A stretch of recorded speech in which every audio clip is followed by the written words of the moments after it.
வீட்டு ஹாலில் இனியன் மொபைல் பார்த்து கொண்டிருக்கிறான்.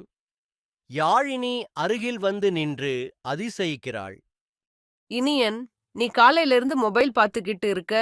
இத பார்த்த எனக்கு தலை வலிக்குது. ஓஹோ! என்ன டிஸ்டர்ப் பண்ணாதீங்க. இது ரொம்ப முக்கியமான வேலை. என்ன முக்கியமான வேலை? நாட்டுக்காக ஏதாவது செய்யறியா? ஓ! அவ்வளவா? நான் டெம்பிள் ரன் விளையாடிக்கிட்டு இருக்கேன். உலக சாதனை பண்ணுவேன். ஓஹோ! நீ ஏன் ஓடிட்டு இருக்க? இந்த மாதிரி ஓடுற திறமை இருக்கா? நீ ஏதாவது ஓட்ட வீரனா இருக்கணும். ஓ! நல்ல ஐடியா.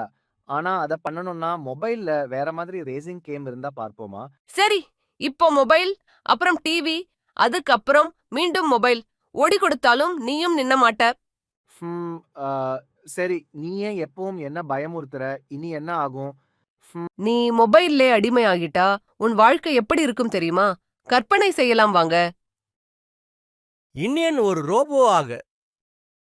ஹே இனியன், என்னை மருத்துவமனைக்கு அழைத்துச் செல். சொன்னா போறேன். ஜிபிஎஸ் லொகேஷன் செட் பண்ணுங்க. இனியன் முழுக்க ஆன்லைன் ஃபுட் ஆர்டர்லயே வாழ ஆரம்பிக்கிறான். இனியன், சாப்பிடவா? அம்மா உணவு ரொம்ப பழைய ஸ்டைல். நான் ஸ்விக்கிலே ஆர்டர் பண்ணிட்டேன். இனியன் ஒரு பள்ளி பரீட்சை. இனியனே, 10 கூட்டல் 10 எவ்வளவு? கூகுள் கேட்டா சொல்லிடும்னு நினைக்கிறேன். உன் மூளை கேட்டா கூட சொல்லலையா? மொபைல் இல்லாம என்னால யோசிக்கவே முடியல. யார் கண்டுட்டு கேட்டாங்க?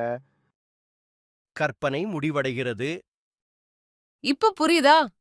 மொபைல் அடிமை ஆகிட்டா ஒரே கலாட்டாதான். ஓஹோ!